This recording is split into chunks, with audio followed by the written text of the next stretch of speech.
আল্লাহু আকবার, আল্লাহু আকবার। ইসলাম ধর্মের সবচেয়ে পবিত্র স্থান সৌদি আরবের মক্কায় অবস্থিত মসজিদ আল হারাম, যার কেন্দ্রে রয়েছে পবিত্র কাবাঘর।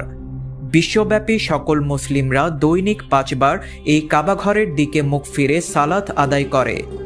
এই কাবাঘর শুধুমাত্র একটি উপাসনার স্থানই নয়, বরং এর সাথে জড়িয়ে আছে মহাবিশ্বের নিয়ম, ভৌগোলিক বিন্যাস, আধুনিক বিজ্ঞানের একাধিক বিস্ময়কর সত্য ও পৃথিবী সৃষ্টির ইতিহাস। ইসলামিক বর্ণনায় এসেছে, বর্তমানে যে স্থানটিতে পবিত্র কাবাঘর অবস্থিত, সেখানেই পৃথিবীর সর্বপ্রথম ভূমি সৃষ্টি হয়েছিল।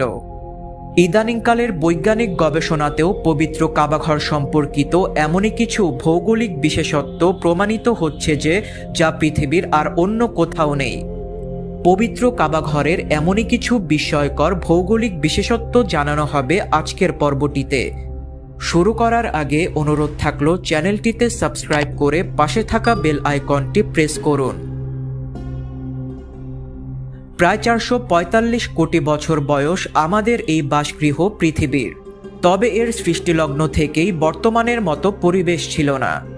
পৃথিবীর জন্ম ও প্রথম ভূমির সৃষ্টি সম্পর্কে ইসলামিক বর্ণনা ও বৈজ্ঞানিক বিভিন্ন বিশ্লেষণের কাকতালীয় মিল খুঁজে পাওয়া যায়। বিজ্ঞানের মতে পৃথিবীতে প্রথম সাগর ও মহাসাগরের সৃষ্টি হয় এবং তার মধ্য থেকেই পৃথিবীর প্রথম স্থলভাগ জেগে ওঠে। হাদিসে বলা হয়েছে, আল্লাহ যখন পৃথিবী সৃষ্টি করেন তখন তা ছিল পানিতে নিমজ্জিত। ইসলামিক বর্ণনা অনুযায়ী পৃথিবীর প্রথম ভূমির সৃষ্টি হয়েছিল বর্তমানের কাবাঘরের নিচ থেকে, যা একসময় ছিল সাদা ফেনার মতো, যা ধীরে ধীরে কঠিন মাটিতে রূপ নেয়। উভয় ক্ষেত্রেই পৃথিবীর প্রথম অংশ পানির নিচ থেকে ধীরে ধীরে ভূমিতে রূপান্তরিত হওয়ার কথা বলা হয়েছে। তবে বিস্ময়কর তথ্য হলো, বিজ্ঞান এই তত্ত্ব আবিষ্কার করার বহু আগে হাদিসে এমন বর্ণনা করা হয়েছিল।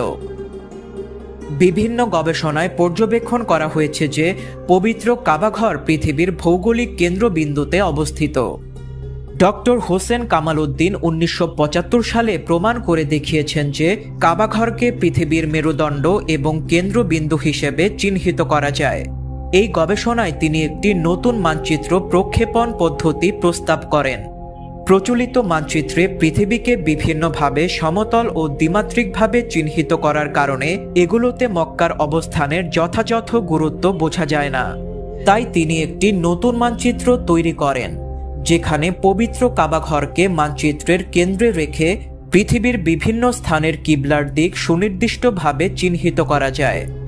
এই গবেষণায় তিনি দেখান যে এই বিশেষ মানচিত্রে পৃথিবীর বিভিন্ন স্থান থেকে কিবলার দিকে মুখ ফিরালে এটির ভৌগোলিক ভারসাম্য বজায় থাকে, যা প্রচলিত গ্লোব কিংবা মানচিত্রের ক্ষেত্রে থাকে না।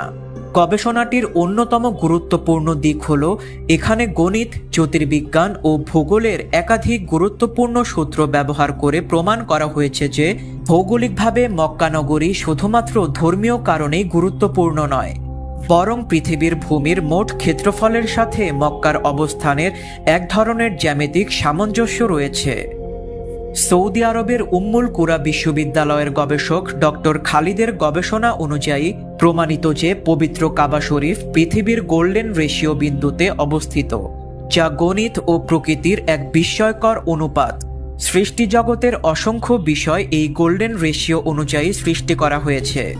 পবিত্র কাবাঘর থেকে উত্তর মেরু ও দক্ষিণ মেরুর দূরত্ব গোল্ডেন রেশিও অনুযায়ী একেবারেই সমান। শুধু তাই নয়, পৃথিবীর বিভিন্ন মহাদেশ থেকে এই কাবাঘরের গড় দূরত্ব প্রায় সমান।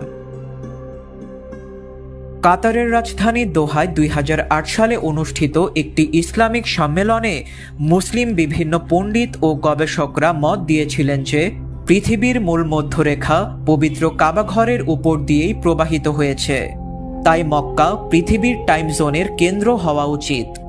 বর্তমানে আমাদের বিশ্বের সময় গ্রিনিচ মান অনুযায়ী অনুসরণ করা হয়। 1884 সালে ব্রিটিশ সাম্রাজ্যের শক্তি বলে গ্রিনিচ মানদণ্ডকে পৃথিবীর সময়ের কেন্দ্র হিসেবে ঘোষণা দেয়া হয়, যার কোনো ভৌগোলিক বিশেষত্ব নেই। বেশ কিছু গবেষণায় দেখা গিয়েছে যে পবিত্র মক্কা পৃথিবীর এমন স্থানে অবস্থিত যে যা পৃথিবীর প্রকৃত মোট দৈর্ঘ্যের প্রকৃত শূন্যবিন্দু হতে পারে।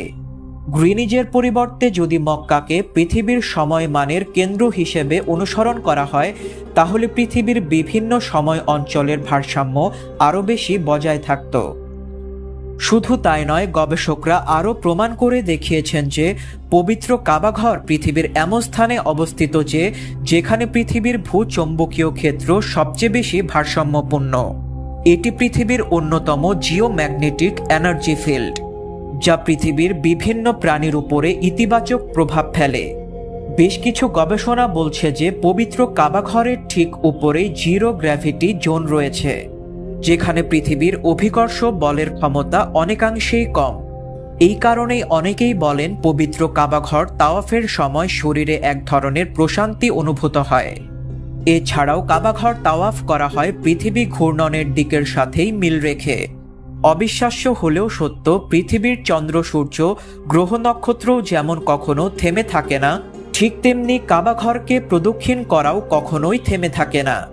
এমনকি অতীতে বন্যার সময়ও মানুষ সাঁতার কেটে কাবাঘরকে প্রদক্ষিণ করেছে। এমনকি করোনা মহামারীর সময়ও মক্কা ও মদিনার দুইটি মসজিদ মুসল্লিদের জন্য বন্ধ থাকলেও বেশ কিছু সৌভাগ্যবান মুসল্লি পবিত্র কাবাঘরে তাওয়াফ করার সুযোগ পেয়েছিলেন।